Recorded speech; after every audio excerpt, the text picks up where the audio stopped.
All right, welcome to Speak For Yourself. I am Jason Whitlock. That is Marcellus Wiley. Damn, I'm just noticing that suit. Clean up in this time. That dude. Yes, All right, sir. coming up, we'll tell you Russell Westbrook is becoming as toxic as Carmelo Anthony. But we start with the NFL. There's only one man in the entire National Football League with an ego so out of control that he would use the #1 overall draft pick on a quarterback barely tall enough to ride the roller coasters at Disney World. Jon Gruden. I believe the Raiders coach has set his sights on making history. He wants to be the mad scientist who discovers the QB who breaks the NFL draft mold. Kyler Murray, the bite-sized Heisman Trophy winner, the fleet-footed Flutie, the Major League Baseball center fielder determined to cash in as a franchise NFL quarterback. Jon Gruden and his right-hand man, Mike Mayock, emptied their draft war room last week, kicking out their entire scouting department so that the Raiders' draft plans won't leak. It's a smart move when you're planning something bold, crazy, history-making, such as trading up to select an undersized quarterback with questionable intangibles. The NFL Network's Ian Rappaport reported on Monday that Cardinals head coach Cliff Kingsbury, the man allegedly determined to attain Kyler Murray, has been very impressed with what he's seen from Josh Rosen so far. And ESPN draft guru Todd McShay said on Monday, Jon Gruden loves Kyler Murray, I'm told, and does not necessarily love Derek Carr, I'm told, which is going to be the interesting thing to see. It may not play out in this draft, but I think it's at some point it's going to come to an end between Carr and Jon Gruden. Clearly, Jon Gruden would like things to end this Thursday, day one of the NFL draft. Gruden wants to take fleet-footed Flutie. He wants to leave his stamp on the great game of football the way the other great coaches did. Bill Walsh created the West Coast offense. Bill Belichick built a machine around Tom Brady. Chuck Noll built the steel curtain. Don Shula won the most games. Bill Parcells is the ultimate tough guy players coach. What is Jon Gruden's reputation? Chucky face? The Jon Gruden QB school, which is a TV bit he did on ESPN. There's no hard substance to the narrative that Gruden is a QB whisperer as a head coach. Rich Gannon advanced to the Super Bowl and won the league MVP award the year after Gruden left the Raiders. Gruden's quarterbacks in Tampa were Brad Johnson, Brian Griese, Chris Sims, Bruce Gradkowski, and Jeff Garcia. Gruden didn't fix Derek Carr last season in Oakland. Gruden wants to legitimize his reputation in Oakland. He sees himself in Kyler Murray.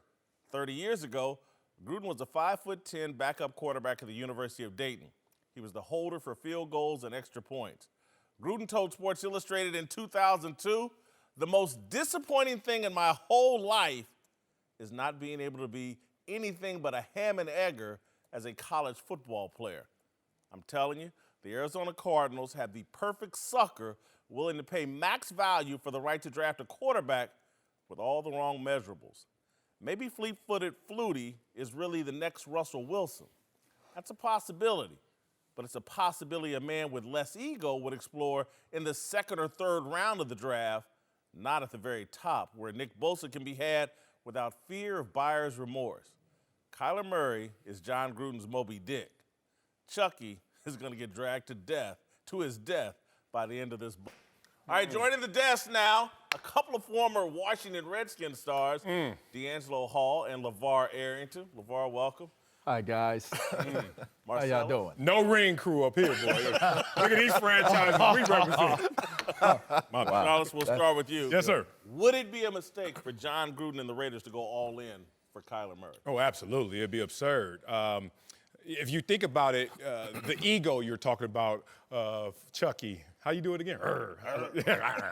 That ego can be satisfied by actually staying pat, keeping Derek Carr, who was a former MVP, but has not looked candidate. Yeah. Former MVP candidate, nothing like that since the injury.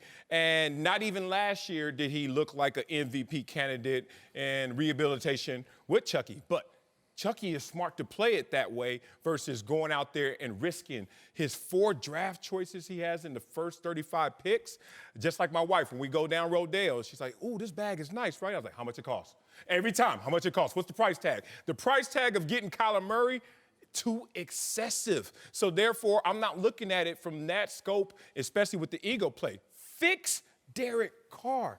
And that's going to be a story that gives you the validation of being the quarterback whisperer versus risking everything for Kyler Murray and then rolling the dice and hopefully he hits. See, I disagree with you. I'm all about drafting Kyler Murray if he falls to you, because you can move Derek Carr, you can get some value for him. What is that value? I don't know what that'll be yet, but you know you can get some value for him. You then have a quarterback who's not demanding the kind of salary that Derek Carr is demanding, and then you can put more pieces around him. It's probably not going to fix your team this year, but moving forward, I can see the big picture. Fall to him.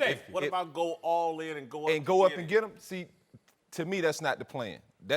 To me, you're not going to – They kicked everybody out of the draft room. You're right, but I'm not trading away that draft equity that I've built in getting rid of guys like Khalil Mack and Amari Cooper. Those were really good football players, and you have to justify getting really good football players to replace them. And I just don't see the value in bundling up some picks to move up 3 spaces to go get Kyler Murray. So you do agree with me. Especially if – You do agree with me, because he's not falling to the Raiders. There it is.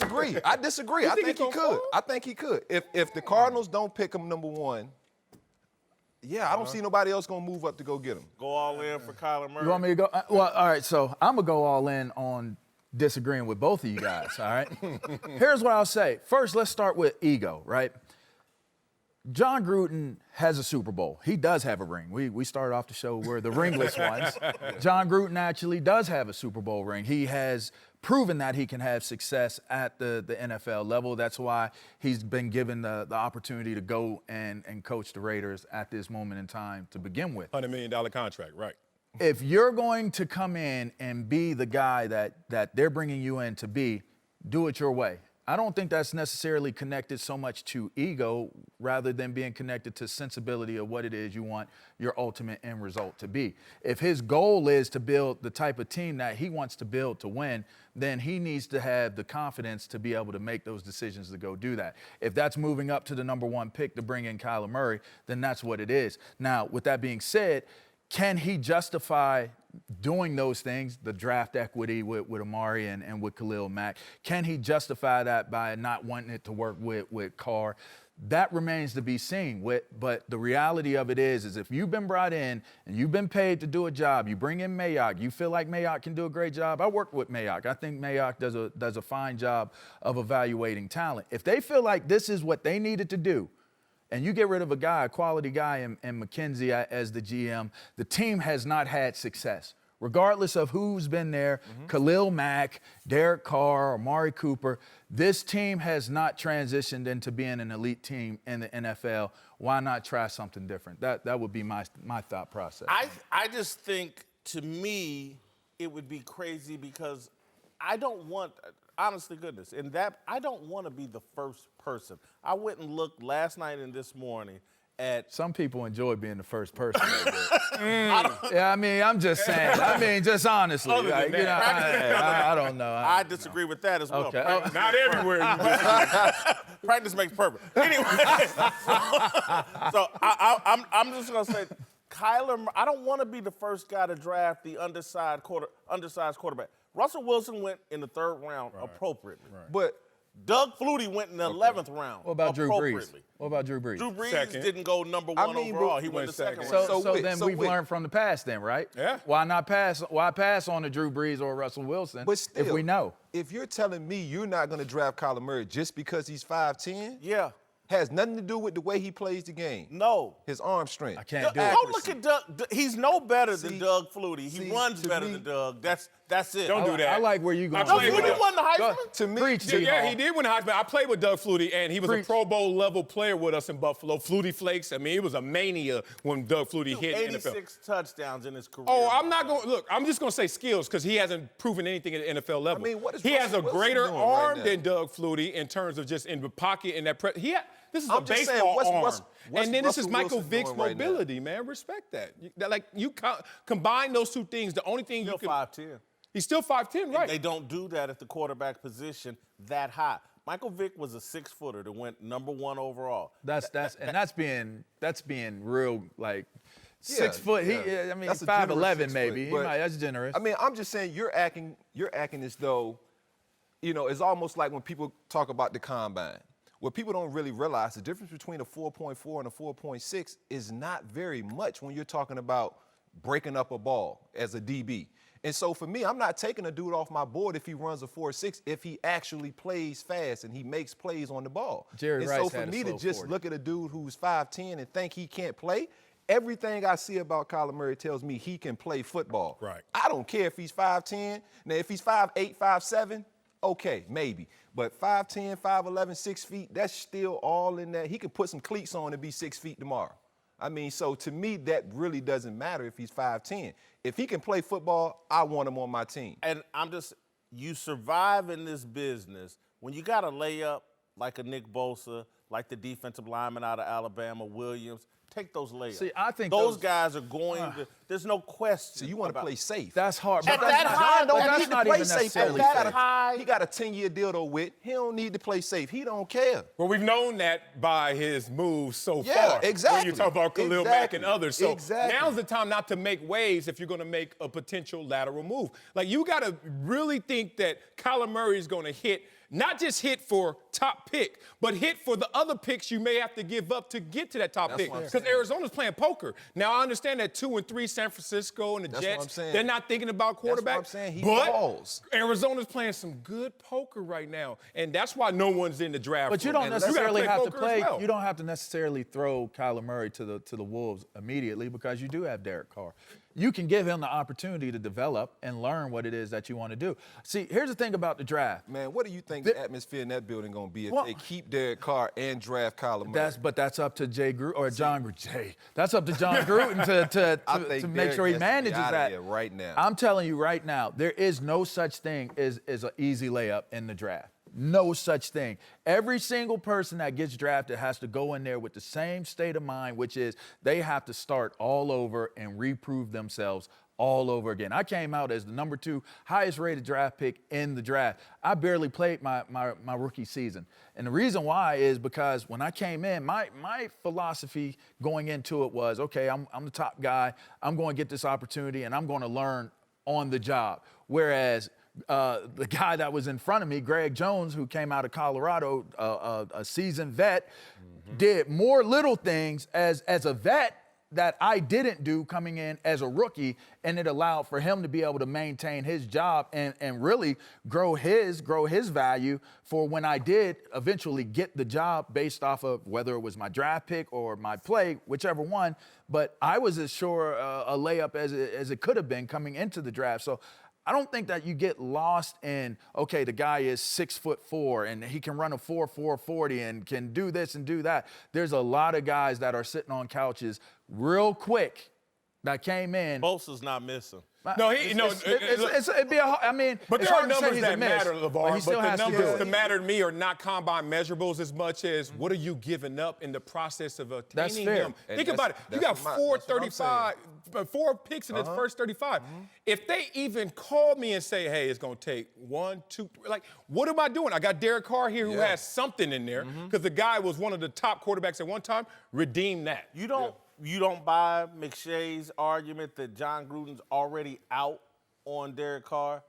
I do buy that. Oh, yeah, I buy that as well. But I also know that that's based on production. So you change your production, you change his mind. It's just that simple. You may not be in high favor for him, but at the same time, he's basing it on what he's seen. Show him something different. They may find their value with dealing Derek Carr. Yeah. Yeah. But I mean, they're Marcellus, not going to just give it away. Come on now. You've seen coaches decide on a narrative, and it doesn't matter what happens. They're not coming off that narrative. Yeah. And again, and coaches with big egos. And Jon Gruden, to me, has a big ego, and he's off Derek Carr. Derek Carr can do everything perfect this offseason in training camp. Where Jon Gruden's convinced he's not the right play. And I don't think it satisfies, and this is the second question, I just don't think it fully satisfies his ego as an innovator, the way he sees himself. Right now, as much as he's won a Super Bowl, Jon Gruden's known more for being a television broadcaster and Chucky face than being a great X's and O's guy. He's kind of like, John Madden won a Super Bowl, but he's known for television. Yeah. I think Jon Gruden wants to fix that, And I don't think Derek Carr does enough to fix that. Look, the caricature is a little greater right now than the coaching in terms of what we think and respect. Yeah. I'm not going to go to ego play as much as I'm going to go, I doubt his talent evaluation. And I'm going to base it on last year. Once you get the 10-year contract, $100 million, and you know that you have patience on your side and you have a franchise, what are you going to do in the draft? And look at this draft, my God. Colton Miller, they called him Colton Piano because they were out there playing that dude, and it's sad to see it. Gave up the most sacks amongst all tackles. Third rounder, Brandon Parker, respect, but you gave up the third most. P.J. Hall, interesting enough, and Maurice Hurst at the defensive line positions, he hit. Those are the two young guys that show flashes. But when your number one pick is Colton Miller, and we covering the draft last year, we're like, wait a minute. Colton Miller, there were question marks. Is he the best lineman at UCLA, let alone your number one pick? So Chucky doesn't prove to me that he knows exactly what he wants in terms of this franchise going forward in evaluation and talent acquisition. But in terms of the ego, the good thing is I got 8, 9, 10 more years with this franchise. So with much ego play as I want to exercise and flex, I don't have to do it right now. You have time on your side. Yeah, I understand with having the time, but it still circles back. Like I said, the salary that Derek Carr garners right now, if you can move him. Yeah, that's real. If you can move him and you can have Kyler Murray fall to you, because like I said, you said he's not going to fall to you. Man, if the Cardinals don't take him one and you don't hear any buzzing going about trading up between 49ers 2 and Jets 3, that's the perfect situation for him to fall right there to 4 for them. Trade Derek Carr. I think you get a lot of value for Derek Carr, more than the Cardinals were going to get for Josh Rosen. And then, man, your salary, you are in a really good position salary cap-wise to bring in some other players to help change that culture. Hey, guys. Jason Whitlock here. Thank you for listening to the Speak for Yourself podcast.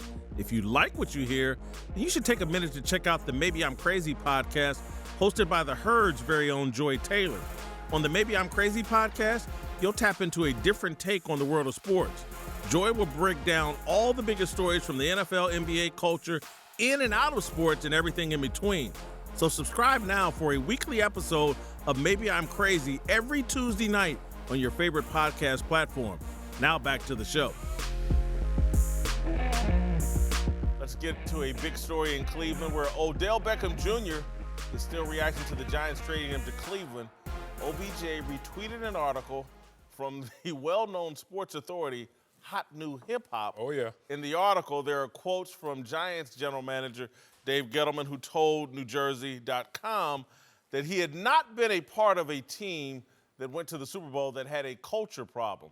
When asked if the Giants had a culture problem, Gettleman said, quote, "Not anymore." OBJ responded with 46 tweets after he retweeted the article, including these two, writing, quote, "I'm not upset in any way about where I landed, but out of respect, what they did was crazy and beyond disrespectful. Wanted nothing but the best for my New York, but on to a new chapter, it's life. Ask any one of my teammates of who I was as a teammate and a man and a person. Yes, I'm a cancer to a place that's okay with losing because I want to win that bad. You're absolutely correct." Woo, boy, this is a hit dog, man, that just barked and barked and barked all through the night. And I think he's completely overreacting. No. No? No. Yeah. No. Yeah, well, first, No. let me just tell you why he is overreacting. Tell me 46 tweets got long. Yeah, 46. Well, then that's part of overreaction. It's the off season. Okay, but He was bored out of But y'all it. notice, we Excessive. all been in there before. You're adding to the mess by trying to clean it up when you respond, especially to that magnitude. So the beauty of social media is that's your channel, bruh. And That if is it's your your channel, channel. it's your Fox. It's whatever you want to call your channel. Respect it. But guess what? Stop playing reruns on your channel, man. You going back there trying to clean up something that ain't gonna never. But what change was the wrong mindset. about what he tweeted? What The was wrong? content? Yes. That it's redundant. It's the rerun of what he said before. And guess what? Minds don't change only on the fringes. Okay. People gonna believe what they believe, and Odell's just making it more. But making it worse. here's where I'll say Odell can do that. and here's where I'll say the statement of now that cultural problem is gone. There has never, ever been a player that has touched down in the National Football League like Odell Beckham. Odell Beckham transcended being a football player and became something more like a rock star. The cultural difference, the cultural deal that was gone after Odell left, I'm going to say is that Odell Beckham's brand was almost as big, if not bigger, than every brand connected to the New York Giants. The only thing not being bigger is the New York Giants brand itself. So getting rid of Odell Beckham meant that other people would have an opportunity to shine. A GM, a quarterback, a defensive player, a running back, right? You got rid of somebody who overshadowed what the New York Giants had built their reputation So you agree with on. Gettleman? I don't. They don't have a cultural problem. I agree with it because now they don't have to deal with the stardom of Odell Beckham. But I disagree with saying that Odell Beckham was wrong or overreacted because his fan base is so big. There are probably hundreds and hundreds of thousands of people sitting there wanted to hear from Odell Beckham, and he's realizing that, and he gave them what they wanted. And I don't think that's a. Yeah, I mean, well, they want to hear from him. Keep giving it to him. I think he had every right. Obviously, the 46 tweets is a little excessive, obviously. But when Dave Gettleman made that statement, he opened up the floodgates. He initiated that. To me, it wasn't a cultural thing in New York. It was we don't have a very good quarterback. We can't protect this. We can't protect the quarterback because the offensive line was trash. They started trading away defensive players. Jenkins got ran up out of there. They went and partied in Miami. Big fella got ran up out of there. For a playoff game. Harrison. No, yeah, they did that. But I'm just saying. Not the best look. I'm just saying. Nothing wrong with it. Last year, that team should have went all in on a quarterback. They didn't. They got Saquon Barkley, who is a great player. But you can find running backs. You can find running backs easier than you can a quarterback. And so to me, you know, for that GM to want to point the finger at other guys, he needs to be looking at himself, in my opinion, because he hasn't made the right plays. He answered the question. What's he supposed to say? Well, the culture still is messed up. You know what's funny? He took the bait, though, because he didn't even say Odell's name. Like, but he wanted to. But look, he did it without saying. And you know what? And we all know what those I could keep it behind this thinly veiled reception. Like, I'm going to say this, but you know what I'm really thinking. Sure enough. Odell, play the game then. Like, you ain't going to speak louder than when you get back on that field and ball out. Like, I don't understand why. You already set the record straight. Let's look at how many followers the New York Giants has and that GM has on Twitter. Let's look at how many followers Odell Beckham has on Twitter. Right? Well, are you speaking to your followers? Because your followers don't even doubt you. I think, but, so who you speaking that's to? the point. Who you that's speaking the to? point. I mean, but that is the point. No, that is a great point. But the thing about it is, he's the talking people that to his don't believe fans. you? No. They ain't changing their mind. No. I can still continue to talk to the people that believe in me. And I could use 46 tweets. I could use 1. I could use 3. Right. I could use as many as I want. You know why? Because I built my own built-in group of followers and buyers and believers. How'd you get the superstardom? What ignited that? One catch. The one catch, right? One catch. Yeah. Was that on the field? Yeah. That was. So Odell, keep being Odell, and everybody's following. You think we following you because you got tweet game? But that catch propelled him to a different place. Now, it did. It transcends being on the field with Odell at this point. Odell is with musicians. Odell is with movie stars. He's mega big. Odell is traveling abroad and doing things that are much larger. He's a superstar. And you know, we had a problem with Ocho Cinco when he became that guy, right? Guys, you keep reading these guys that never win anything, but continue. All right, that's fair. That's the company that is fair. I can relate, right? I can relate to those guys. But Odell has a brand that is so large, he may not have a Super Bowl ring, but he got that ring off of the field. But let's be real. He's winning in the celebrity. Reason they aren't winning Super Bowls? No. The bad quarterback For play anything, is the primary reason, in my view. Poor leadership. For as soon all as the Coughlin faults left, of they Odell lost Beckham, it. can we say that this dude does not compete every time he steps on the football field? He does compete, but there are superior ways of competing. I mean, he kind of reminds you of Russell Westbrook. Westbrook, yeah. There are in a sense superior of ways of sometimes it's that personal thing that kind of gets in the way of But him isn't he allowed to be upset?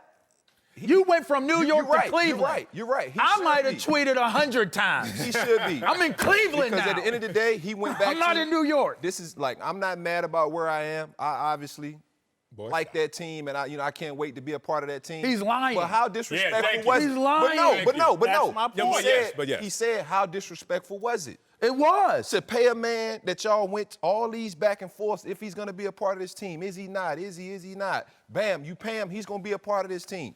Bam, him and Saquon's relationship and the rest of the guys in that locker room, Sterling Shepard. And then to run him out of there? Oh, my hold on. goodness, If how I'm disrespectful at the crib, is that? And then all of a sudden, I'm following hot new hip hop. You I'm right. like, oh, they talking about me?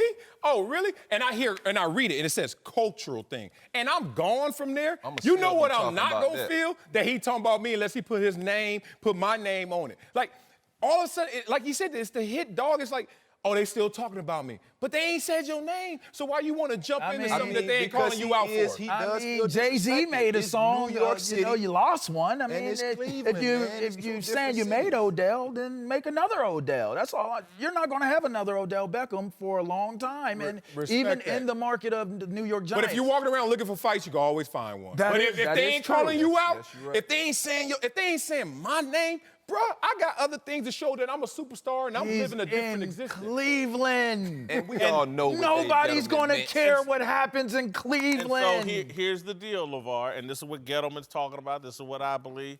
He's going to be a problem in Cleveland. He's going to infect their culture. Well, it's already with his infected. drama. With his drama. And again, Cleveland's he's too already emotional. He can't control himself. Look, man, Dave Gettleman made one little comment, and it took 46 tweets. You up all night tweeting. It's Twitter, Odell though. Beckham Jr. up all night tweeting. He's not interviewing. I was a cancer in the locker room early in my career. I was a knucklehead. I would cuss coaches out in a heartbeat. But if it was one guy, God rest his soul, Keon Carpenter. He played at Virginia Tech. He played Buffalo with me. In Atlanta with me. If he came over and said, hey, 2-3, tighten up. I'm tightening up, period, because of the respect I had for him. I see the same thing in Jarvis Landry. That might not have been the best spot for Odell Beckham in terms of the city and just everything else, marketing and making your brand, all this. But to be around a guy like Jarvis Landry that he respects more than anybody else, treats him like a brother, I guarantee you won't have a problem. I'm saying it right now. You won't have a problem with OBJ. Cleveland has to stop being a problem. Take that out to Vegas. Joining the show now is Fox Sports NBA analyst Jim Jackson and Rick Buchert of Bleacher Report. All right, let's talk some NBA. Sponsored by Toyota. Let's go places. The Thunder won't be going anywhere for a third year in a row if they lose to the Blazers tonight. Russell Westbrook is coming off a horrible game 4 in which he went the entire second half without scoring a field goal. There's an interesting parallel developing between Westbrook and his former teammate, Carmelo Anthony. Both Westbrook and Anthony signed massive contract extensions when they turned 30. Both are known as offensive disruptors who don't elevate their teammates, and both are well known for a lack of postseason success, especially recently for Westbrook.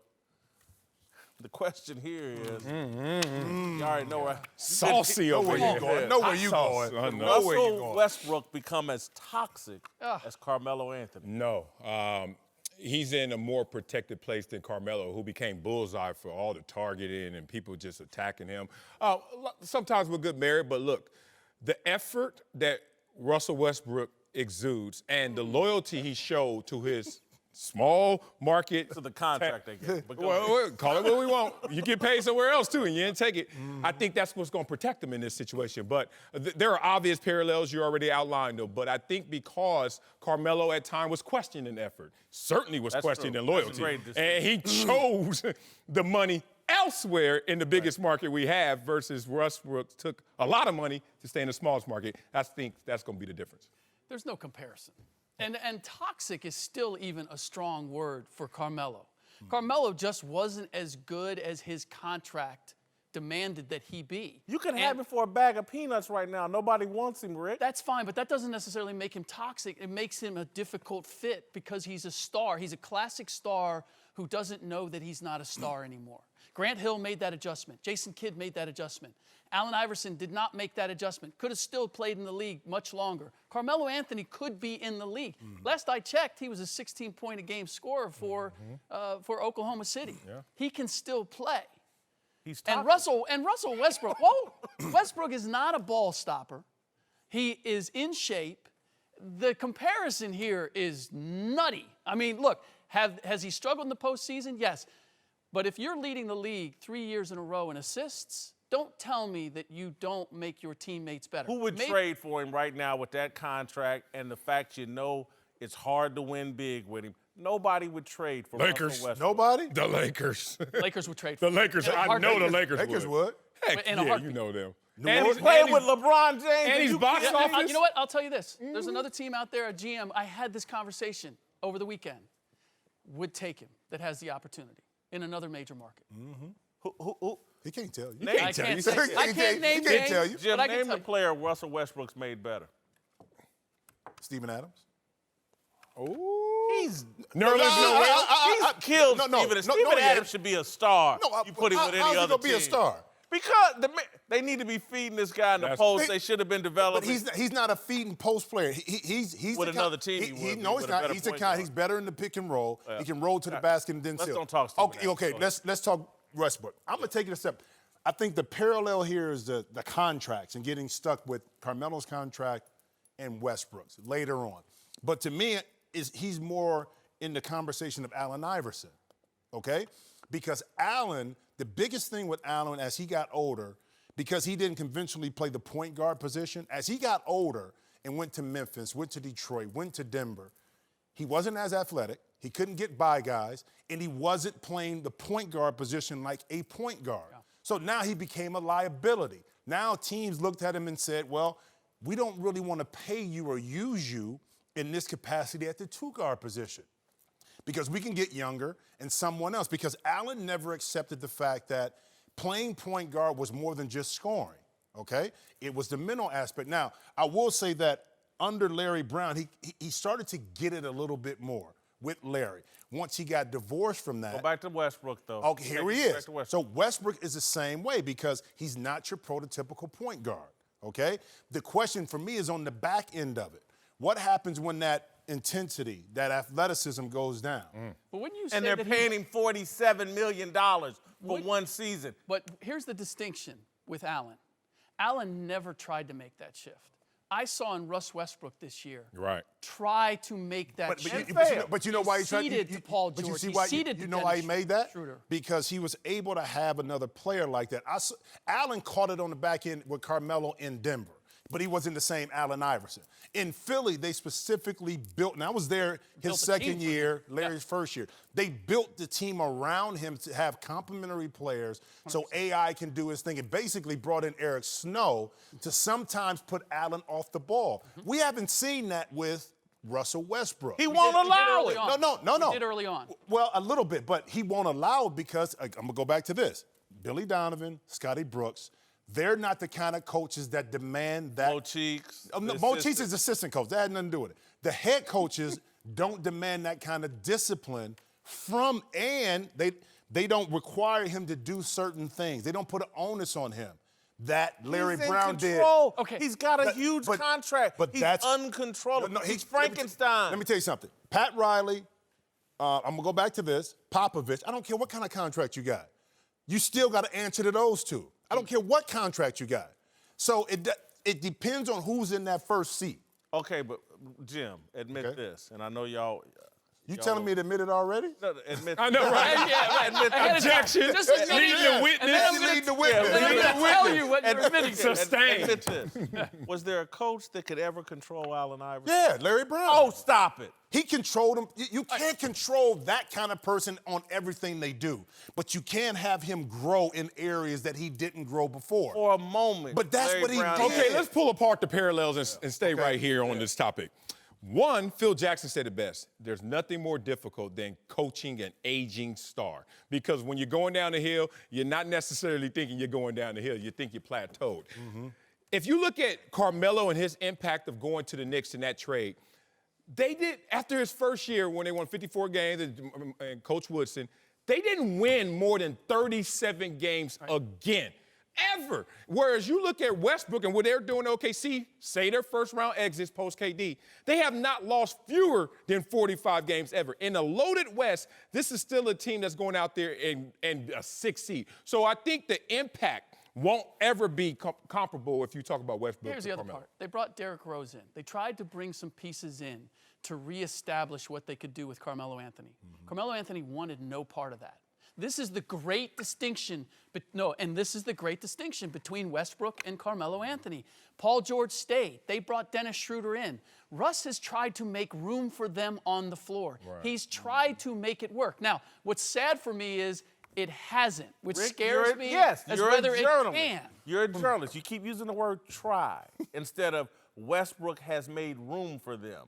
He has tried. Right. And again, you're using the word try for intentionally because you know it hasn't worked. Because Russell Westbrook is damn near impossible to coach. His contract's too enormous. He's got Oklahoma City by the balls, and he's uncoachable. This becomes a matter of character. The question is, does Russ want to win or does Russ want to have it his way? And does he want to win his way? That's what you're saying. Yes, exactly. And I've seen enough guys who have changed. LeBron James being the biggest example. When he went to Miami and they lost the first year, he realized, I'm going to have to play a different way. I'm going to have to play below the free throw line. I'm going to have to stop shooting threes.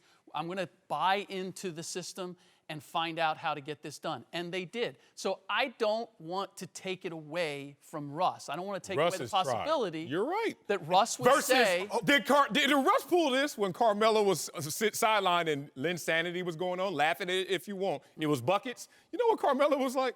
He's not on my squad. Right. Somebody who could be an asset for whatever value that is. I've never seen that from Westbrook. Like, we're going to pull in the same direction. Okay, I agree with that. That is a distinction. Okay.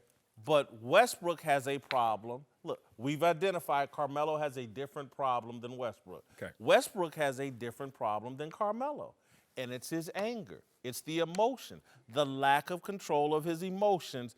That's his kryptonite, and it's not getting fixed. And I was right there with Rick. I used to sit here with Colin Cowherd 3 years ago and argue about Westbrook, and I'm like, oh, he's too young. Don't give up on him. He can change. He can change.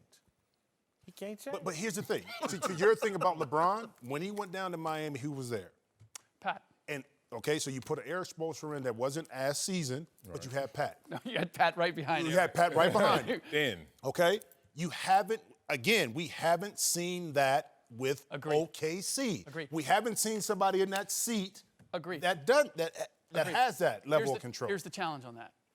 They're few and far between. I know. I don't know who you're going to get to bring in there to do it. But I'm saying, you can't say he can't do it if you haven't seen it. Well, how about just give in to Billy Donovan and try it his way? Just try that. Billy Donovan's got to ask for that. Exactly. D'Angelo Hall and Jim Jackson are back with us. Time to get antisocial. Another clip going. Right.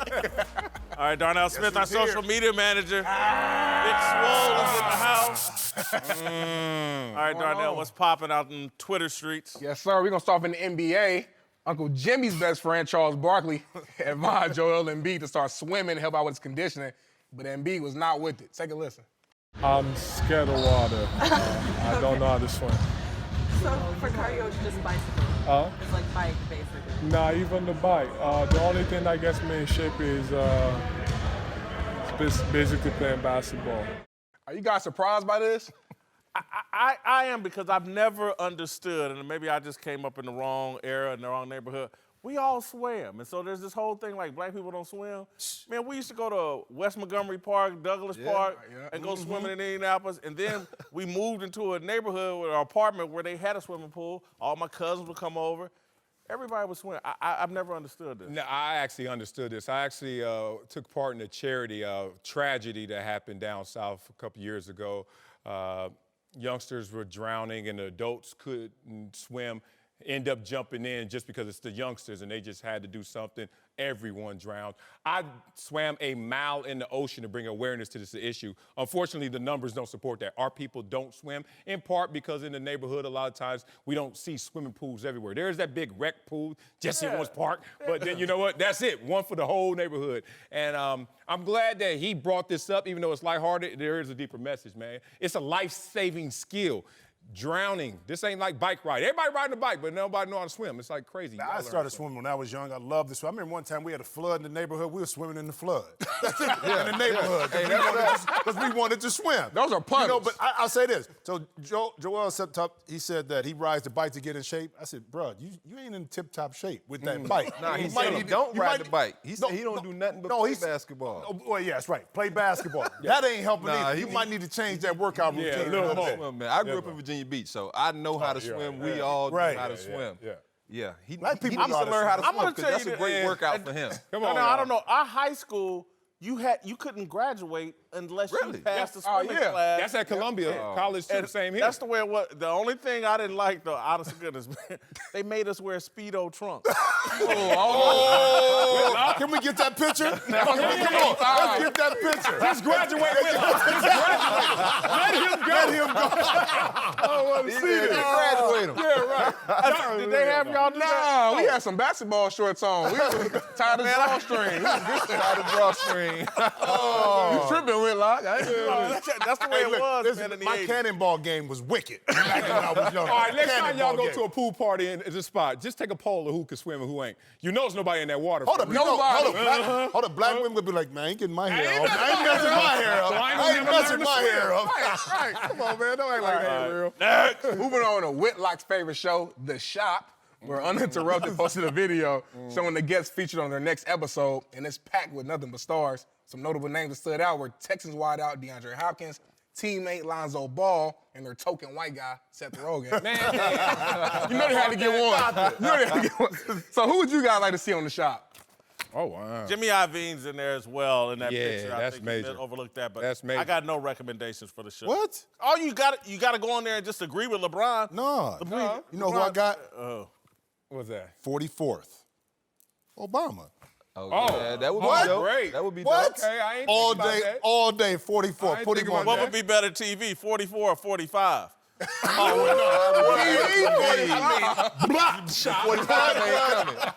ain't coming first. Nah, he ain't I don't know coming. though. 45 He might ain't be the kind of dude that just walk up in there and be like, what? Yeah. What's up? I love their casting. Like you said, Obama. Other than that, I mean, we reach. I mean, I want to see Will Smith. Okay, yeah, I like- you got I that. like Will Smith. I just need their casting. Either give me 2 white dudes or give me none. Like this whole one, just the one white. And he give a usually couple turns more. into the moderator every time. He moderates the whole conversation. Why you right? taking over? You the only one here. Like, can we get some more in here? Come on here. All right, y'all. Let's talk NFL draft. Yeah. We all know the infamous Wonderlic test administered at the NFL Combine, which includes 50 multiple choice questions that prospects get 12 minutes to answer. Well, the results came in for some of the top QBs in the draft, and Kyler Murray scored a 20, the lowest score amongst his peers. So it seems like more and more red flags continue to pile up for Murray. But just to give you guys some perspective, Mahomes scored a 24, and Baker scored a 25. So is this really a big deal? No. Dan Marino scored a 13. 15. But it's something. They keep doing the test for a reason, so there's something they read into. Bradshaw scored a 16, so, I mean, some greats have scored low. Your boy, Jeff George, right? Hey. What? That high school? Y'all talking about y'all swimming. Let's talk about y'all books. He scored a 10?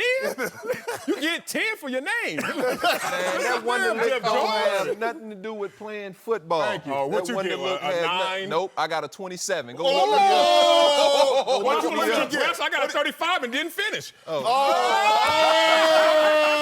the paperwork. You dropped it. Hey, but hold up. Deshaun Watson got a 20. So I mean, it's all perspective. Yeah. Man, you just gotta gotta do the math first. That's the first issue. Most guys be doing the reading comprehension. I took the test online and got a 17. You and Jeff George. Navigational skills on how you get through the show is in question, brother. You and Jeff George. All right. Time now for Darnell's question of the day. Darnell, take it away. All right, so Marcellus, we saw you post this video of your son going face-to-face with a gorilla at the zoo. Oklahoma drill. And the gorilla ran away. Your son wasn't even scared, man. So it made me want to ask you guys, what's the biggest fear that you've ever conquered? That's a great one. I would say this. It's weird because most of my fears I'm still challenged by them in some degree, but one I actually conquered. I remember like in high school when I was working out and you trying to be great, but you working out doing extra stuff in front of all your friends. So they sitting in the stands just laughing at you like you doing extra reps by yourself, running gashes by yourself, doing all this stuff. And I remember it was a real fear, like, I don't want to go 100% because they're going to clown me if that's all I got. And I remember finally just one day saying, I got to go for broke no matter who out here clowning me, joking. And that was like the latest fear that I felt like I really overcame. Because everything else, I'm still struggling with, bro. Mine was, I do want to skydive one day, just to see that. I do want to do it. I got to trust the dude that's on my back to make sure, that parachute go over. Right. But I think my biggest fear was failure when I got hurt, was getting back on the court and trying to assume my career the way it was. And then kind of letting it go that I wasn't going to be the same player that I was before my injury. That right there was so hard mentally on me. Because I'm not scared of a lot of other stuff, but that right there was a challenge mentally for me. You wasn't the old Jimmy Jackson. I never thought at about all. that. When I got hurt, I jumped right back out there as if nothing ever happened. So, that's interesting. I think my biggest one was when I first got in the league as a 20-year-old kid, I was kind of overwhelmed by just how fast and how big and strong everybody else was around me. And it wasn't until that guy mentioned Keon Carpenter sat me down and was like, look, you out here trying to do everything.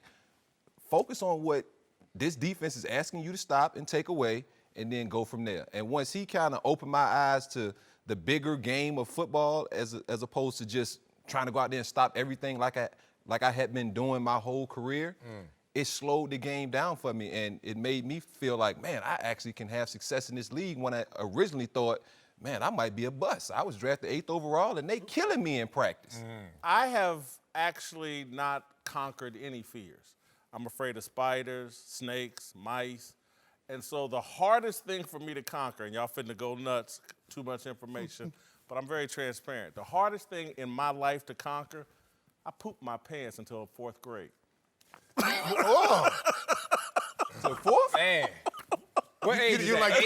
You just didn't like going to the bathroom. You just didn't like going to the You bathroom. could not get me to come off the playground. You Oh, could not, got you. You was like, could not okay. get me to come Okay. inside. I thought you was going to say wearing the Speedo. Grabbing I thought you was going to say wearing the Speedo. It was a combination, Jim. Combination. A combination of both. In the pool, when Whitlock was in the pool, it nobody was around always him. something dragging behind it. He didn't want to get out. You know what? Like a chocolate payday. I got to do this. He You definitely my partner. peed I in ain't the gonna- pool. I ain't Oh, gonna peed in leave the you out. pool. I ain't going to leave him out like that. That's my partner. He I definitely peed in the bed till I was 13. Did you? Yeah, I did, for real. You know what? I think I peed till I was about 12, but my problem was I would envision myself, I would dream that I was on this Oh, yeah, I think I was about 8 or 9. I didn't want to get up. I did not want to get up and go to the bathroom. The bed was too comfortable.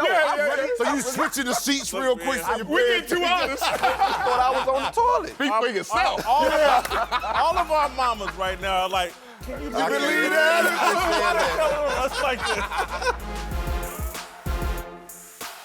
Whitlock and Wiley, Jim Jackson, and Rick Bucher are back. Let's return to the NBA. The Warriors are a win away from eliminating the Clippers and advancing to the next round of the playoffs. It's been an interesting series for Kevin Durant, who was ejected and fouled out in the first 2 games, but since then has been totally unstoppable. As usual, Durant's off-court drama has also grabbed the headlines, with his impending free agency being a huge topic, something that Durant feels like the media has made too much of, saying, quote, "They need me. If I wasn't a free agent, none of this stuff would go on, right? None of this speculation about who I am, what's wrong with my mental, why am I miserable, why ain't I happy with life? Nothing. It started with The Score, Bleacher Report, Rick Bucher, House of Highlights, all of these platforms that aggregate stories from big media companies like NBC and ESPN. It's so easy now to put your own spin because you have your own platform. So after a while, players are starting to see how so many random people want to run with their messages and spin it around. I think a lot of media companies are sad about that. There's a lot of truth, actually, in what Kevin Durant just said. Agreed. Which kind of indicates, like, he's spending a lot of time evaluating the media. The question is he too obsessed with the media? And I think maybe a little bit. Anytime you can talk about the media with the kind of depth that me and Rick talk about the media, and you're a basketball player in the prime of your career, that may be too much. I don't think he's obsessed because we don't see it connected to distraction or effect on the court. And I think that when we call him sensitive, I actually am amazed at his range. If you think about this range, this is a guy who will dig in them weeds and them timelines and post and go low with the lowest and then go out there and give you buckets, 38 points, won't miss his first 7 shots and silence the critics. It's the CEO of the Fortune 500 company who never misses his son's practice. Like, it's like, how you doing both of these things at the same time? And that's what's amazing about Kevin Durant. And he's the first athlete, I would say, unless you want to dig deep and say Charles Barkley, who really wore everything on his sleeve. And to me, Charles Barkley was sensitive. Because if I'm just going to throw you into a window because you said something, I'm sensitive. Man, maybe I'm hard, but I'm sensitive as well. He's the first athlete to wear it like this and it not affect his game. I've told KD that I like this version of him more than I like the one in OKC. Because I always knew he had these thoughts. I always knew he had these feelings. But in Oklahoma City, he would never say anything.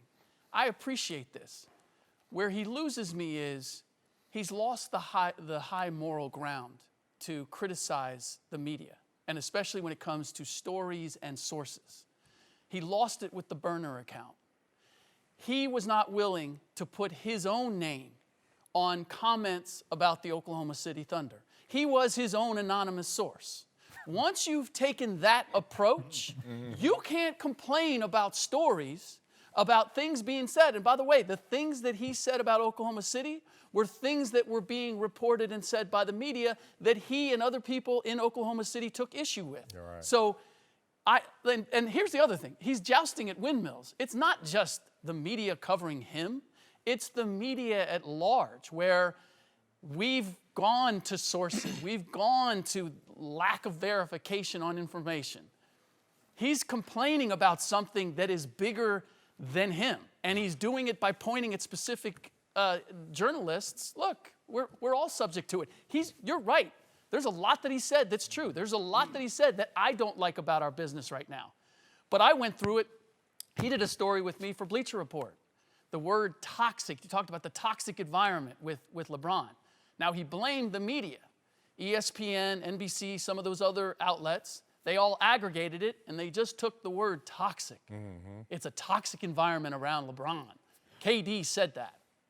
They took it completely out of context. I've experienced it, so I know what he talks about. But this is a larger subject than is going to be dealt with from the podium after a game. And to your point, too, I think you brought up a good point in regards to him being accountable for what happened with his Twitter account and the fake one. So it's kind of hard to balance those two and say, well, it's fake over here, but yet you did it. I think the challenge always is that sometimes when you deal with things that are out that are not real, that's when it irks you. I remember I was dealing with stuff in Dallas in regards to the whole Tony Braxton stuff. I used to laugh. People today still come up to me and talk about, and I'm like, bro, it didn't happen. Yeah. But yet and still people run with it. No, it didn't happen. Damn. Never happened. You know what? I've lost a lot with that one. Hold up, but listen, you don't think that gave me credibility to him? But it never happened, but yet people ran with it. No matter how many times we said something to do something differently, people didn't want to hear it. So I get the point in regards to an athlete like that wants to control the narrative, but you can't control everything. Sure. You know what I mean? You voice it, but you do got to understand how to navigate through it at that level. Sure. You know, the blessing is everyone's influenced by Jordan, everybody that came after Jordan. The blessing is we're seeing KD wearing on his sleeve and live in the moment right now instead of waiting for his Hall of Fame speech where all of a sudden everything unpours and the crying and like live in the moment, and I love him for that. I like KD. All right, before we go, I'd like to say a word or two about Jalen Ramsey, Tom Coughlin, and voluntary football workouts. 72-year-old Tom Coughlin's old-school approach to football isn't remotely outdated, out of place, or outrageous. He has every reason to be disappointed that Ramsey isn't attending the team's offseason training activities. Coughlin's Jaguars entered last season as the sexy pick to stop New England's dominance in the AFC. After a 2-0 start, the Jaguars lost 11 of their next 14 games. They didn't sniff the playoffs. You can blame it all on the poor play of quarterback Blake Bortles. That's easy and inaccurate. Whatever the cause, Coughlin is determined not to see a repeat in 2019. A repeat would likely cost Coughlin his job as executive vice president of football operations. Head coach Doug Marrone is in the same predicament. Jalen Ramsey isn't. Winning doesn't dictate Ramsey's future. He's 24 and extremely talented. Short of a catastrophic injury, Ramsey's going to be in the NFL the next 5 to 8 years, no matter what his teams do. The importance of winning is what separates Coughlin and Ramsey's outlook on voluntary offseason training activities. One guy needs to win to survive, the other doesn't.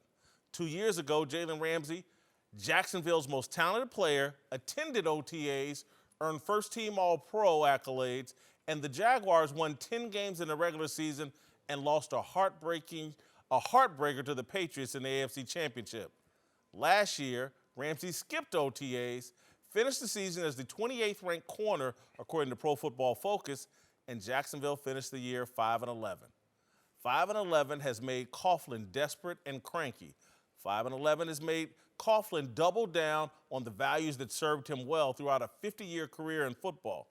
Ramsey and linebacker Telvin Smith, another player who underperformed last season, are the only Jaguars unwilling to comply with Coughlin's command. Ramsey and Smith are smarter than everyone else. Or maybe they're just selfish and irresponsible. Maybe winning isn't important to them at all. Ramsey keeps stressing that he's spending time with his daughter and his family, and that's why he's not at OTAs. Is he the only player on the Jacksonville roster with a daughter and family? No one questions Ramsey's ability to help the Jaguars win this season. The question is he willing to give all he has to offer? The answer is no. Joined once again by D'Angelo Hall and LeVar Arrington. Let's move to Kansas City, where the Chiefs have just acquired Frank Clark from the Seahawks for multiple draft picks. Seattle had just franchise tagged Clark, but in the aftermath of Russell Wilson's huge contract, it seems the Seahawks couldn't afford to keep one of the team's best defenders. KC has already signed Clark to a 5-year contract for $105 million, Lord. 63 of which is guaranteed. So when I heard this deal, obviously Get your money. I'm a Chiefs fan, and my first thought was like, wow, this is great for Patrick Mahomes. And then I thought, oh, this is bad for Russell Wilson. Yeah. And I could, as a Chiefs fan, the first thing I thought was, this is bad for Russell Wilson. I mean, or this is good for Patrick Mahomes. Yeah. But I'm just, how does it land? What's the stronger feeling? What does it say more about Patrick Mahomes' hopes, or does it dash some hopes for Russell Wilson? Dude, it's actually the opposite. Just a flip. This is crazy. A lot of people hit me up, too, and say, make sense of this trade. I'm like, I'm going to try and make sense, and it may not make any sense. Here's the thing. This is bad for Mahomes. They tried to address their defensive issues, 31st ranked last year, by going back in first, Honey Badger. Respect that. But this move, Frank Clark, y'all already tied for first in the league with sacks. But so y'all, let's go lateral with this move in terms of impact. Only thing you can sell is, well, we're going to have a lead and he can get more sacks. But come on, man. This y'all first ranked in terms of pass defense up front. Now, this is good for Russell Wilson because we see him take the money, and usually that means we can't build a team around you. Right. Oh, just like in college, when you ain't got no money, you got to sell something. I sold CDs. You know what? Here's the commodity you're going to sell. We're going to sell these players that are valuable, but maybe not as valuable because this league is about offense. We need to be, if we're going to be a top 4 team, top 4 teams were all the top 4 scoring teams. Let's build with commodities by getting rid of a player that everyone else values, but now we're going to get a first and a second and build this team offensively. So it's a flip. See, I think it's great for Patrick Mahomes. And it's great because they have a new defensive coordinator, Spagnuolo. He's bringing a different style. They moved from a 3-4 to a 4-3. D4 is gone. You said they led the league in sacks. They did. D4 is gone. Justin Houston's gone. So all that pass rush bodies are gone. Yeah. Production is gone. Yeah. So you get a guy like Frank Clark in there who can play in your 4-3 defense. you get that defense better. You added, like you said, Tyrann Mathieu. You added Brashawn Breed and a couple other guys, edge rushers and players like that on the defense. They know what this offense is going to be, and that's explosive. And they know they need to address the defense. And so to go out and make this kind of move, I like it. With the price tag, first and a second next year? Huh? Come on. Frank Clark, and 105? I'm all about you getting your money. Huh? But, man, that's a lot of money for Frank Clark. It's a lot, but I think they valued it and they weighted it off of what you're saying. Bring in Spags. Spags knows how to win. He also has a Super Bowl ring. I think he has 2, as a matter of fact, with the Giants. You think about this, right? You bring in that pass rush. Does it help Mahomes more? Does it hurt Russell Wilson? You made the decision to pay Russell Wilson because he is the most indispensable player for a team in the entire NFL, if you ask me, all right? That defense has been losing its identity for a few years now. Yeah. So if you're going to see the value in Russell Wilson, who is the identity of your team, and that was Russ and the Legion of Boom and Beast Mode, right? Beast Mode's gone. Legion of Boom, gone. If you're going to rebuild the identity of the defense, rebuild the identity of the defense, right? So if we're unloading that and we're getting value, then you got value for the Seahawks and you kept a guy happy that is indispensable to your team. If you're the Kansas City Chiefs, you're 1 or 2 players away from winning the Super Bowl. Yeah. Right? Yeah. So if you got to spend that extra amount of money to bring in a dude that's going to make the defense, which Spags can coach some defense. If you're going to bring in a guy and Spags says, I need that guy, he can make our defense better, put that money on it, because by the time you have to pay that $100 million, you may have won a Super Bowl or 2. May. Justifiable. May is the key word. Yeah. May. It's all that, right? Every single time it's going to be the possibilities of it. But you lost a couple players to get one back. You gave $100 million. Woo! Uncle Jimmy's here. Thoughts so far on the show, Uncle Jimmy? It's been quite disturbing, if I say so myself, nephew. Uh-oh. I'm sure George got some words for you. First of all, let's just go on and get to this big dummy. It was a toss-up, but just the fact that you talking something about you in a Speedo, which damn near, I'm sure, made you look like you was running around naked. That wasn't cool, you big dummy. You had a lot to choose from today. Yes, I did. Yeah. All right, here's a highlight from our discussion earlier about Jon Gruden. Gruden wants to legitimize his reputation in Oakland. He sees himself in Kyler Murray. That ego can be satisfied by actually staying pat, keeping Derek Carr. Chucky is smart to play it that way versus going out there and risking his 4 draft choices he has in the first 35 picks. All right, Uncle Jimmy, what's your take on Jon Gruden? Yeah. Man, let me tell you something. First of all, you can't pay Uncle Jimmy to come on here and badmouth Jon Gruden. Jon Gruden has a 10-year, $100 million contract. 100. Guaranteed. All right? He won. Guaranteed. He won. So what does that have to do with we can go to Murray? break now. You heard what he said. We done. He won. What does that have to do with Kyler Murray? I don't get it. That part. I'm just saying, hey, look, man, you sitting up here, you hating on Jon Gruden because he like Kyler Murray, right? Yeah. Ain't that kind of hypocrisy a little bit? I mean, look, wait, let me say, look what we did here. Because he a 5'10" quarterback. Jon Gruden 5'10". Yeah. So you got a problem with that? No, that's not what I said. A little more. I just said he's a little obsessed. He sees himself in Kyler Murray. Ego.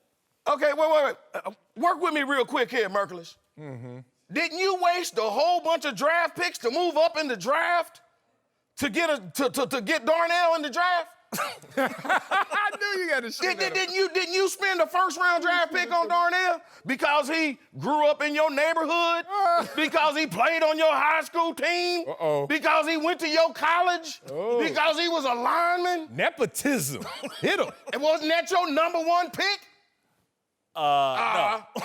Actually, he was a draft pick, but yes, he was. You gave up draft picks for him. He wasn't number 1. He wasn't number 1. But hold up, wait, hold up, small up. But who was the free agent that walked in and saved you? Chucky? Who saved you, big boy? Who? Who was the free agent that walked on and everybody said, who's the old man? Who saved your season? Who did you tell the LA Observer? What was the first thing they asked you?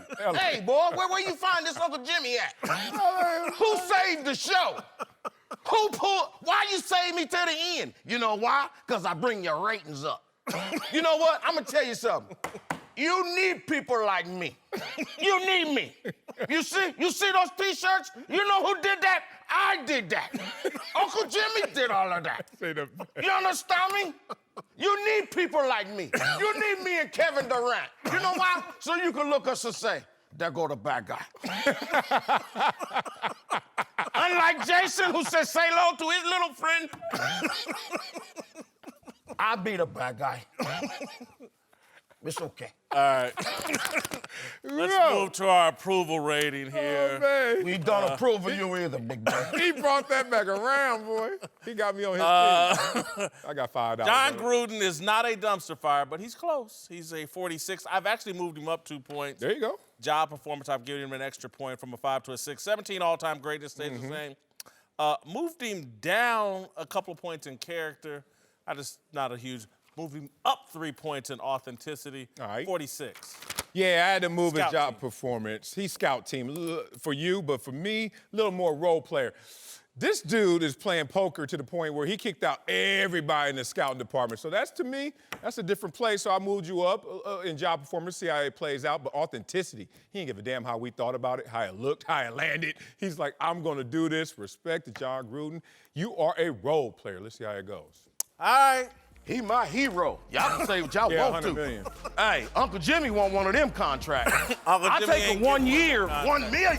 I take a 1 year, $100,000 contract. How about that?